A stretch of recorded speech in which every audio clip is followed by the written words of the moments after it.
Before we begin, I need to mention this forward-looking statement. I'm not a lawyer, I don't play one on TV or on the internet, but this slide states the following presentation is not talking about any future products, services, strategies, or commitments of Salesforce. Do not try to use the following content for purchasing or trading decisions. It probably won't go well.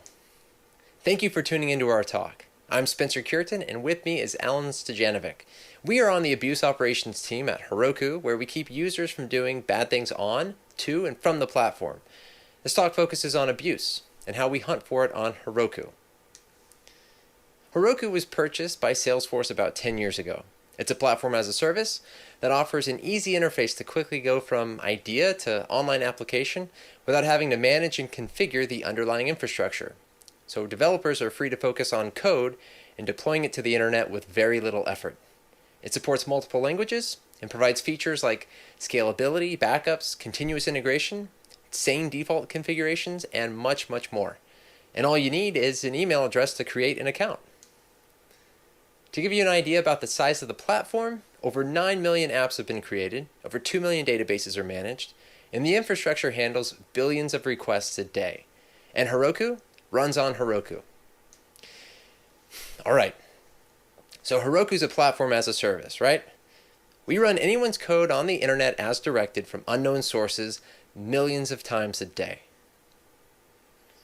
Okay, we are RCE as a service.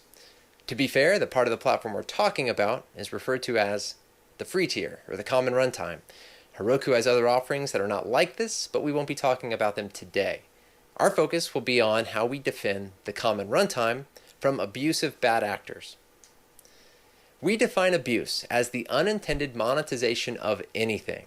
So if you have a free service, a free trial, or any offering that has an angle to extract value, somebody is already trying to figure out a way to make money off of it. It's a very fine line between a business trying to get off the ground and an abuser trying to take advantage of your services. Sometimes it's obvious, like theft of resources.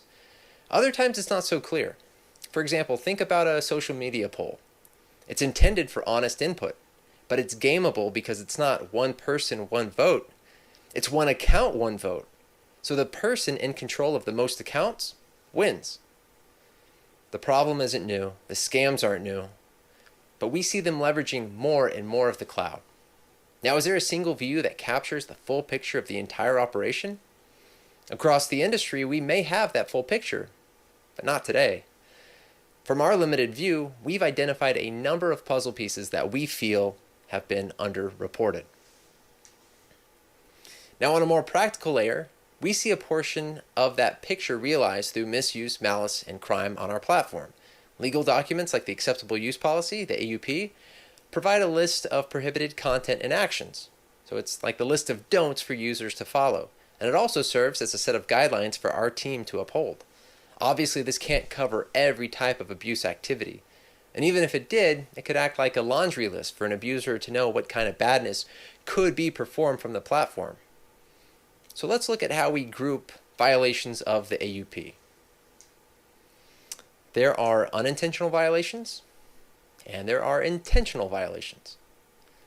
To determine if intentional or unintentional or good or bad, we establish intent. And we do that by collecting and connecting as many indicators of abuse as necessary. So unintentional could be a customer that deploys a poorly written app that consumes more than its share of resources, and now they've become a noisy neighbor. So not malicious, but kind of like they were accidentally jerks, totally unaware that there was an issue with their code until we suspend their app and open up a support ticket so they can fix it. The intentional abusers are what make this job really interesting. These users have skills that range from script kiddie all the way to rogue advanced developer, which we call our apex actors. Skids will be skids and deploy code found on GitHub, YouTube, or whatever their buddy gave them to run. At times, we'll get what feels like a swarm of abuse centered around a particular app, like a proxy kit or a peer-to-peer app. Then there are the quick and loud abusers.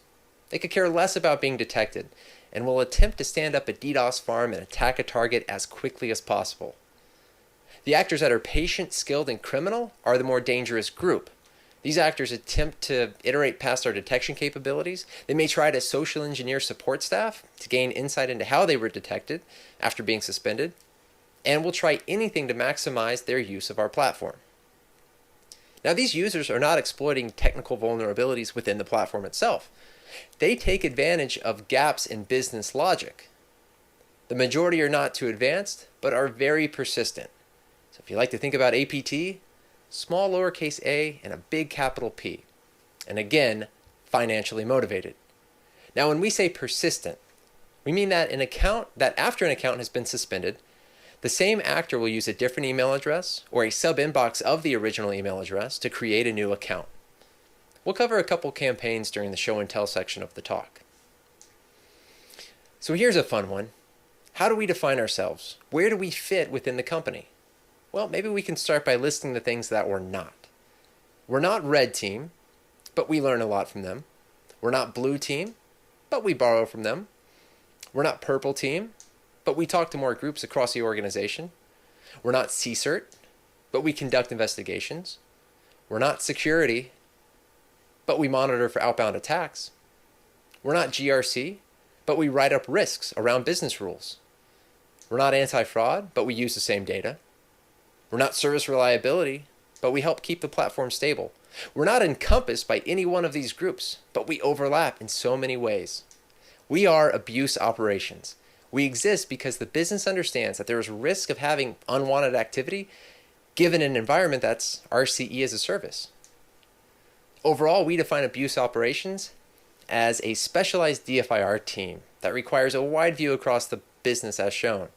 Our goal is to push bad actors from the platform and put a spotlight on abuse patterns so that engineering teams and the business can address them. Heroku is exceptionally collaborative. Teams openly share views and metrics and just ping us when things look odd on their end. This enables us to move very fast. Now pack your bags because Allan's going to walk you through how we hunt. Allan? Thank you, Spencer. Hi, I'm Allan Stojanovic. We hunt. We don't want to wait for the badness to have to hurt us. We're looking for wolves in sheep's clothing after all. Most of our hunting starts with suspicious indicators. Suspicious indicators derive from a combination of internal user data and external information about that data. For example, an app with an abnormally high CPU would generate an event-based alarm, and on the slide is a short list of some of the sources of these indicators. Just understand that the indicators we're getting are considered low value. By themselves, they rarely have enough context to make a decision. Now, given a starting suspicious indicator, we form a hypothesis about the intent of the actor. We start looking for related indicators to try and prove or disprove that hypothesis. For instance, it just so happens that given a high CPU with high network usage, a match for a popular file download program, and the substring torrents in the app name is probably a peer-to-peer app. True story. Now, each of these indicators is not proof of intent individually, but you can see that collectively they make a really strong case. A collection of low-value indicators does become a very good footprint of malicious activity. To increase the confidence, we keep asking the question, what else you got? And as more indicators are discovered, we try and think about why they are the way that they are. For instance, a face-rolled email address, like shown, is a pretty good indicator that the user doesn't really value the account. It's likely a throwaway account, but this is not necessarily by itself bad. A face-rolled app name, similarly, is not necessarily bad. It could be something for a quick test, something to be discarded. However, a face-rolled email address with a collection of face-rolled app names and multiple failed attempts to verify different credit cards, and finally landing on a working credit card that has been previously used by a previously identified malicious actor, is worthy of further scrutiny. I'm sure you will agree. By the way, in case it's not clear, the difference between a face-rolled app, a face-rolled string, and a random string is whether it's created by hand or by computer. Think keyboard mashing. Now, establishing intent is, as one would expect, the art of figuring out what the actor's trying to do. Now, we have two goals here. Goal number one is determining what the actor's trying to do, while goal number two is determining what the actor's trying to do before they do it. Now, we usually reserve goal number two for actors that we've seen before, so that we can avoid that whole pre-crime scenario. We really try hard not to kick someone off the platform before they've actually done anything bad. Making a decision and taking an action is, of course, the crux of the matter. At this point, we have collected a bunch of indicators, and that should give us a reasonably good idea of the intent of the activity. It's time to take action. If the intent is bad, then suspensions, evidence collections, deletions, all that kind of stuff comes into play. If the intent is not bad, then watch lists or allow lists or adjustments for false positives or opening of support tickets are among some of the things we can do. Analyst discretion is kind of necessary here. Is it good or just not bad yet? Sometimes undetermined intent really just means there's not enough indicators to establish intent to make an action.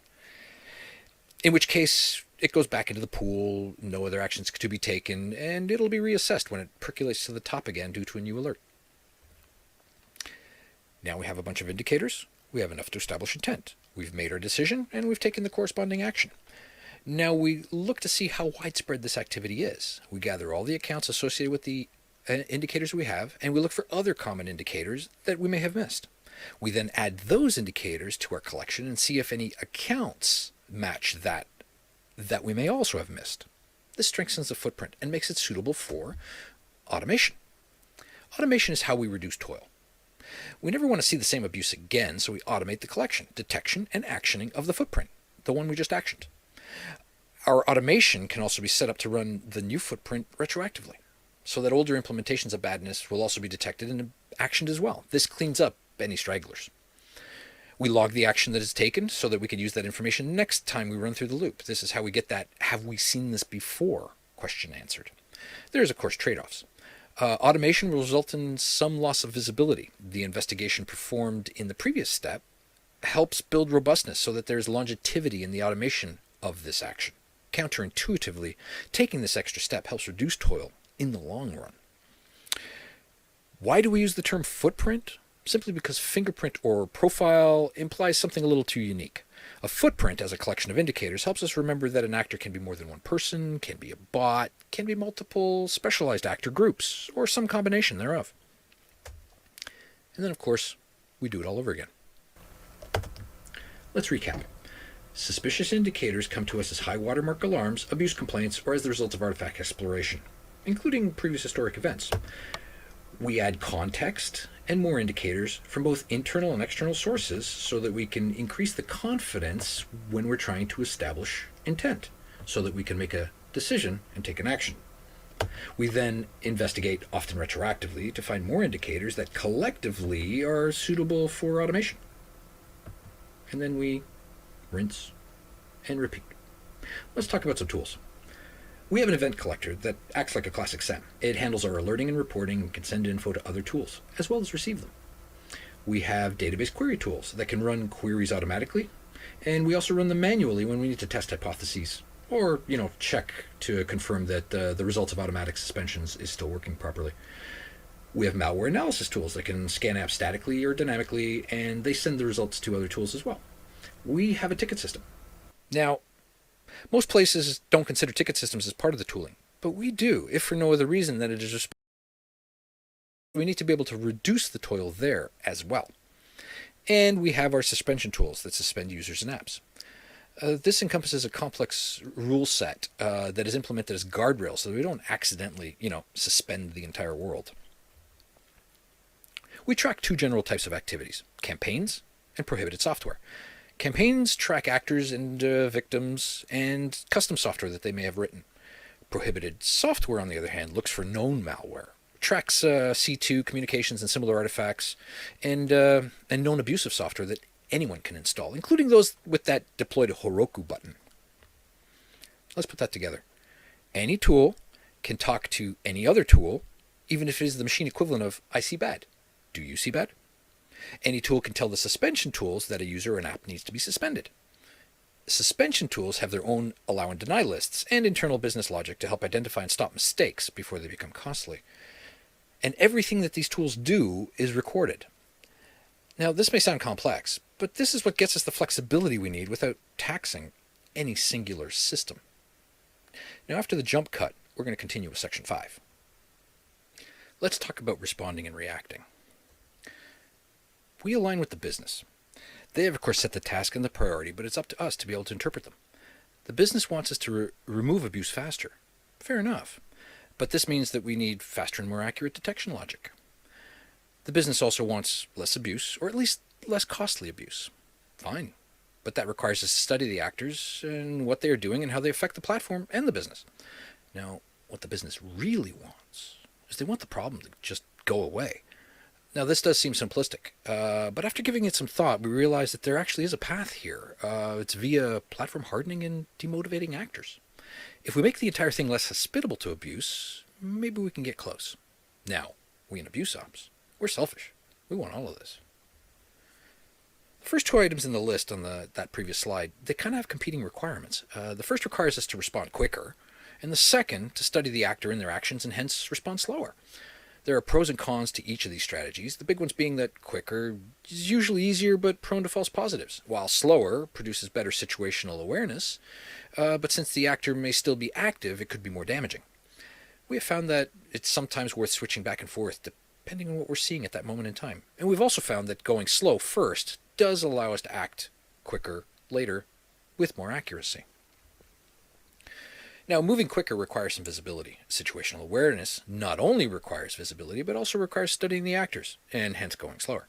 So overall, we end up going slower to ultimately go faster, but with accuracy. But when we first started out, we had to go fast just to get our heads above water. So between visibility and situational awareness, just understand that there's a little bit of hidden complexity here. Now, tracking actors is hard. Tracking persistent returning actors is hard. Okay, not quite.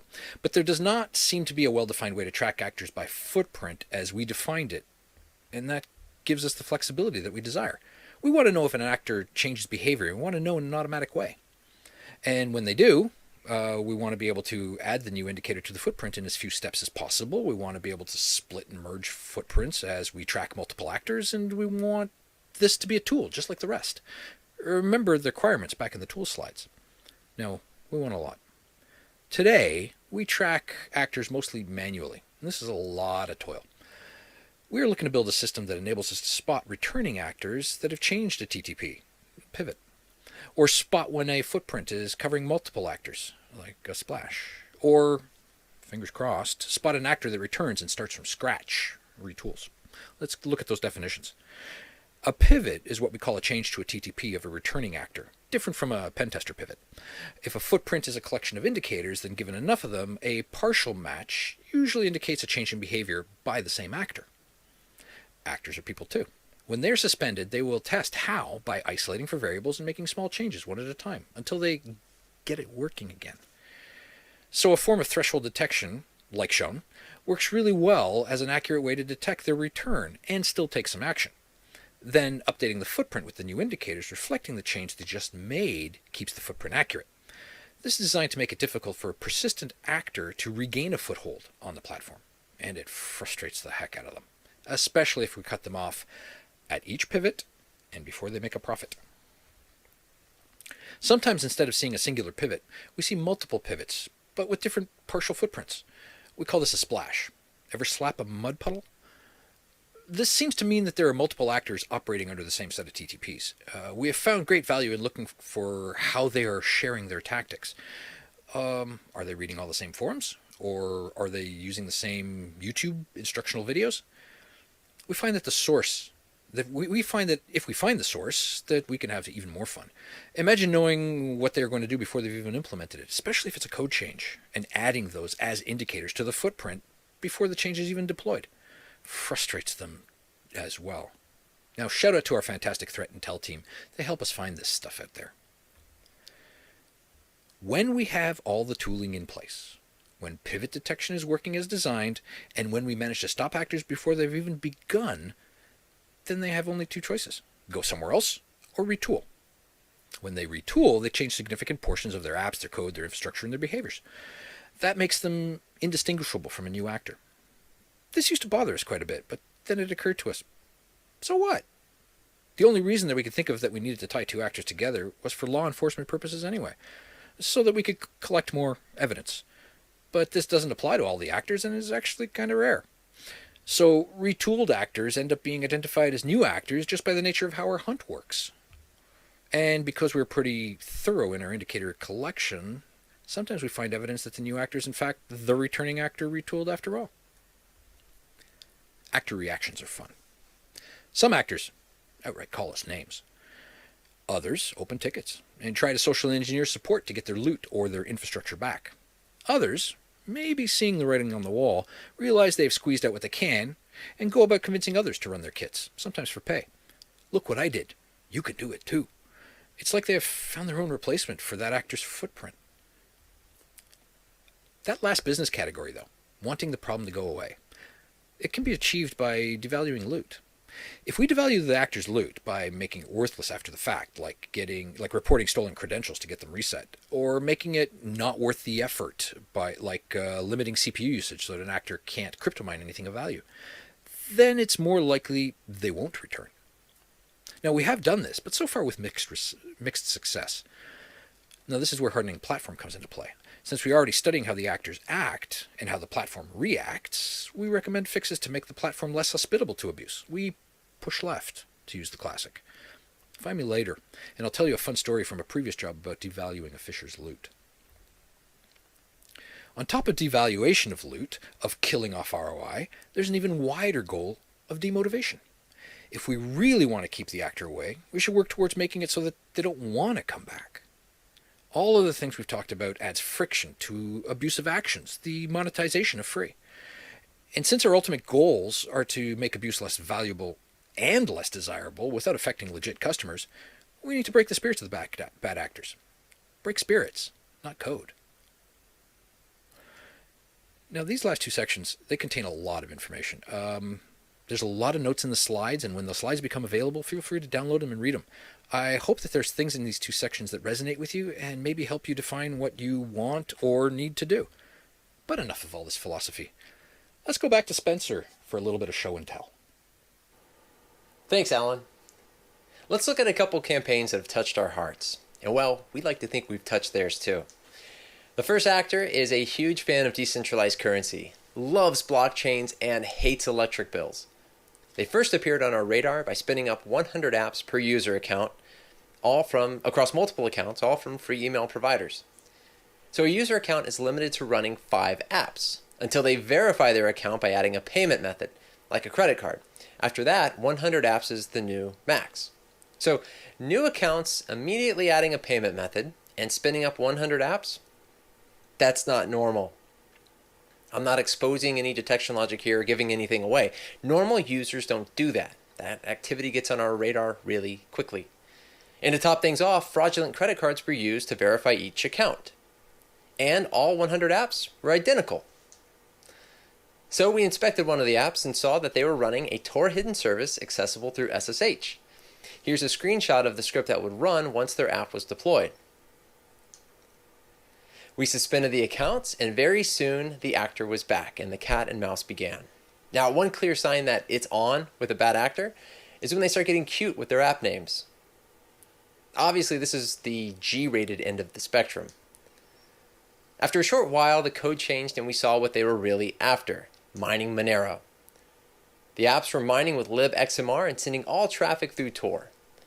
To maximize profit, each app was pegging CPU resources. Fantastic. Now, after seeing this, we believe that the initial wave of apps was part of some capabilities testing, some real live bad actor DevOps.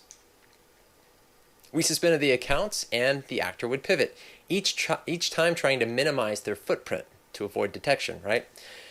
So the top image in this slide is from an app that packed the Tor and the mining binaries in a zip file, which would then be unzipped with a unique passphrase at the time of deployment. The bottom image is from a later pivot, this time using GPG encrypted payloads with unique names and unique passphrases. So decrypt, unpack, and mine, sending everything through Tor. This type of activity at this scale threatened the performance of some of the shared resources. Other customers were impacted due to these noisy neighbor situations.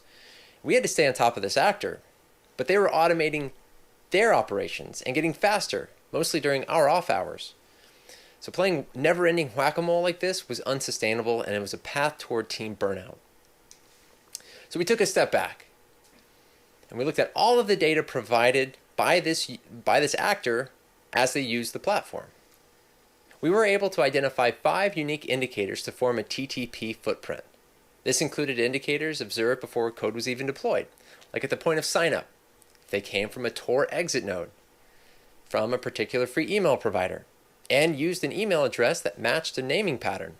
That's 3 right there, and no code has even been deployed. So a system was developed to gather these indicators as well as a few others and compare them against the overall TTP footprint. If 5 out of 5 were present, automatically suspend.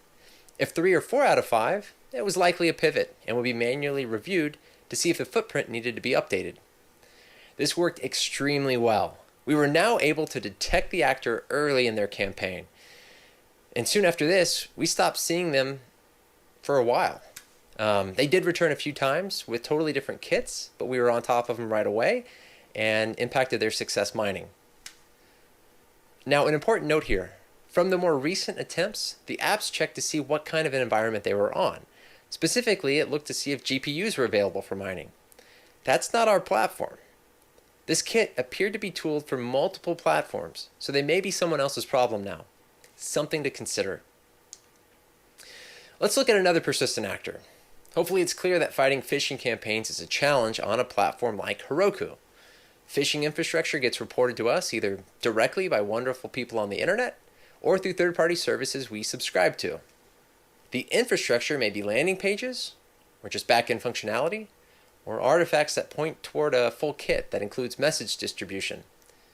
Most of the time we'll perform a quick investigation to confirm phishing, suspend the user from the platform, and get back to our queue.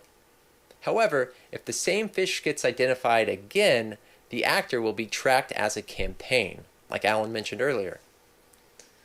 So this particular actor was targeting customers of an insurance provider. When inspecting the app, we see the following directory structure within their code, which contains message sending capabilities through third-party messaging add-ons. Now this may be for distribution or just for how they handle the loot.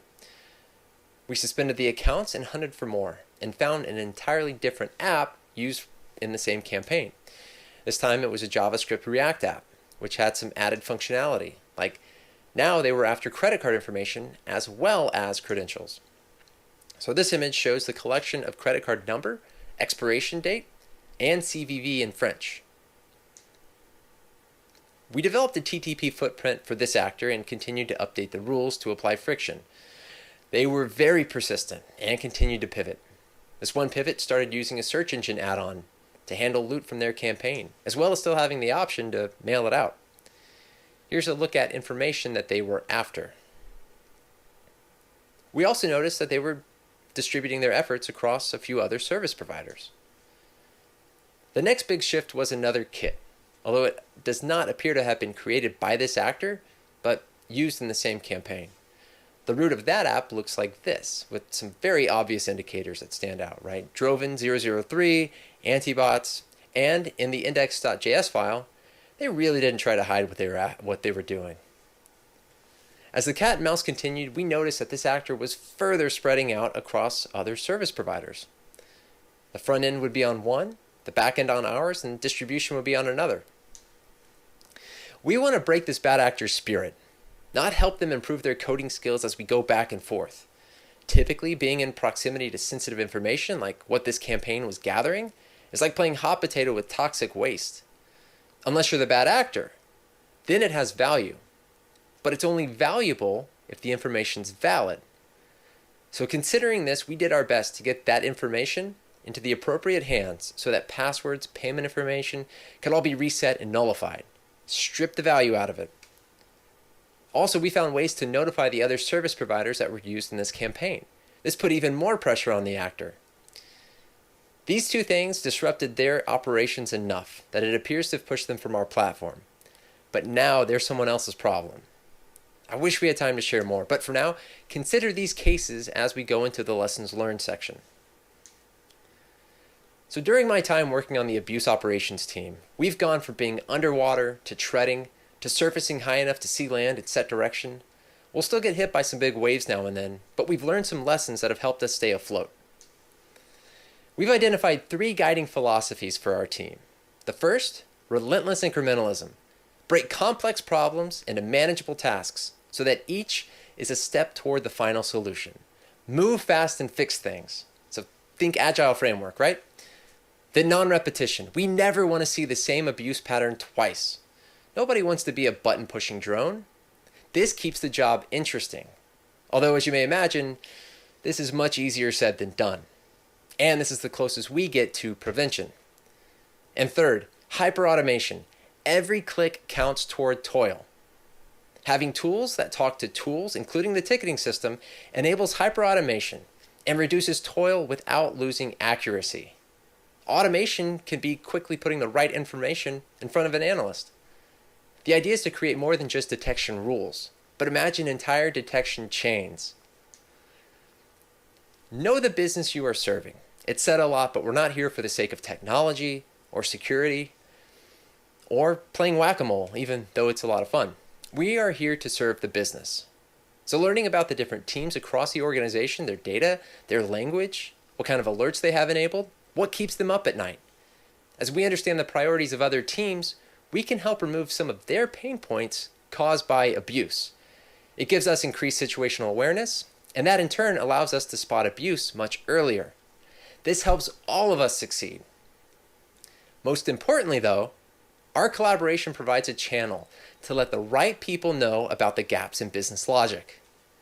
This results in a platform that's too much trouble to abuse by the bad actors, because now we can take that information and push left and harden the platform. Now this works for us, but does that really solve abuse? Bad actors try to use Heroku for a variety of abuse scenarios. This is only one view of a much wider problem. Have you ever had a scam phone call during dinner? Or have you purchased a product based on what turned out to be phony reviews? Or were you unable to get a grocery store pickup time because somebody reserved all of the slots to resell? We've listed what we don't allow in our AUP, but that's a limited list, especially when you consider that abuse is the unintended monetization of anything. Now we are barely scratching the surface, and this definition is just an initial attempt. Maybe there's a more accurate definition, a more encompassing one, a more appropriate one. Think about your free services or any service that your company offers. How are those being abused? How do they fit into the larger picture of abuse? And what are you doing about that? We want to take what we've discussed to the greater internet. Right now, abuse feels like a zero-sum game. We push bad actors from our platform, and they take the path of least resistance to the next, or distribute their workflow across other service providers. Abuse is a people problem. Removing the actor's motivation will be much more effective than continuously actioning what gets reported, but it requires more. There are some challenging questions to work through, like these loaded questions. How do you define abuse? What do you do with malicious customers? How do you protect the good customers while sanctioning the bad? How do you devalue loot when it's treated as a customer's private data? Is the internet worth saving? We are co-founding a Cloud Abuse ISAC with the Cloud Security Alliance to have these difficult conversations, more than just sharing TTPs and stolen credentials. If you're already a member, you're already invited. The sharing groups and back channels that exist today, although excelling in their own regard, are hobbled by politics, procedures, and business policy. Let's take a deeper look and see if we can make this better. How can we help? We should talk. Thank you again for attending our talk, and thank you to Black Hat for having us. Hi, everyone. Thanks for tuning into our talk. Thank you. Thank you for being here. This is an experience for sure. Does anybody have any questions? Sorry. One of the quick things just to mention before Q&A, I think it might be worthwhile to know that we do a little bit more coverage of some of the technical aspects in a Blue Team Village talk on Saturday, if you're there and interested, and it'll be on their Twitch stream. And in that one, we actually look at a third case for show and tell, third campaign that's a little bit different. Oh, actually, it hasn't quite stopped playing it. Okay. Yes.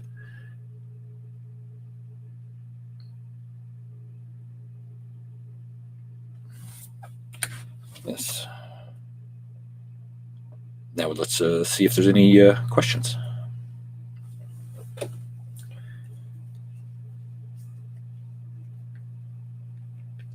Well, we did have a question earlier about detection and response tooling and just how we divide that. Allan, do you want to go into any any of that as far as how we have our tooling and our development, or I guess engineering, kind of separated, where we have ops tooling that we may be responsible for that helps us in our day-to-day workflow, and then we have stuff that gets productionized, which we have an engineering team where we can work together and set those requirements. We do a lot of abuse ride-alongs where we show them what we're doing, where those pain points are, and they will be. They focus on getting something productionized and ready for the world. I think you just said it all, quite honestly. The turnaround of that is kind of the big piece there. Being able to turn that loop around as fast as possible in kind of that standard agile environment, especially if that's what you're into, or whatever other development system that you're using.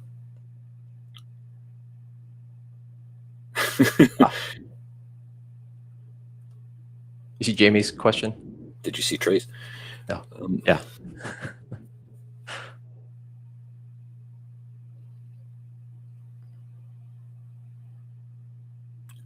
Yeah, I guess I would actually. I think that is the Jamie's question is fantastic for the SEO stuff. Yeah, because that took a little while to unravel. I was thinking about that. We had DMCA takedown requests where it was the report was that there was a book, somebody's copyrighted material was available for download, and when we looked at it, it was just kind of like the cover art and the book title. And inside were just links to go download it elsewhere, go sign up for another account to go download it somewhere else. And it really seemed like one of those low value things that you could just write off, you could action, and then go on. But it seemed very persistent. It started to get reported every so often. And so when we really looked and picked this app apart, we found out that this was spread out across thousands of accounts. And each app was running, oh, thanks. Each app was running Black Hat SEO, Black Hat SEO app, where it would take thousands of book titles, like hundreds of thousands of titles, break those into links, flood the SEOs, the different search engines, all of them, and make it appear that those books were available for download. And this was just one of those low and slow operations where you can't even imagine that they were making money off of it, but it had to have been only profitable because they had thousands of accounts all under control. And that was a lot of fun to turn over a stone and actually figure out that there were a lot of bugs under there, and I started putting rules in place, suspending those accounts and pushing them from the platform, and making it much more difficult for them to come back. Dave asks, do you use any data science techniques or machine learning to analyze your data and tracking of bad actors over time? We've had a couple of brief forays into that. Haven't done the level that one would expect at this time, and it's mostly simply because we're still trying to tackle kind of the simpler stuff. It's if we can do most of the stuff that we need to do there first, and then turn on some of the more scientific stuff for what's left, I think that we're going to ultimately have a better offering in the long run. Yeah, that was one thing we were thinking about sharing as well, is how far you can get with just descriptive analytics or descriptive statistics, where you just using sort in a command line and some really basic SQL can show you some of these patterns, and you see how it really helps expose those indicators that you can use to form your footprint. Fernando asks about homegrown versus open source versus commercial. So a lot of our code is homegrown, but most of that is the integration code to make stuff talk to each other on top of commercial offerings. Yeah, and you can imagine that does bring about that complexity that we were talking about briefly.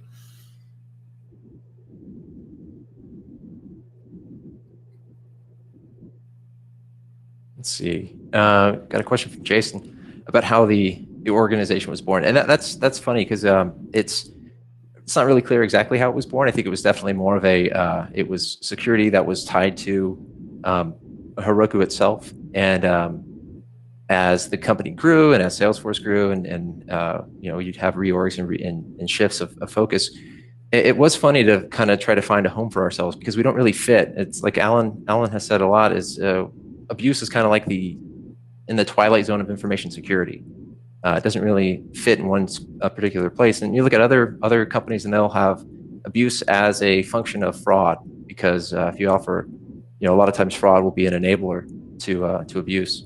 And so we've kind of had to work with that and find our own place and carve it out where we can, which really does lead to a lot of collaboration.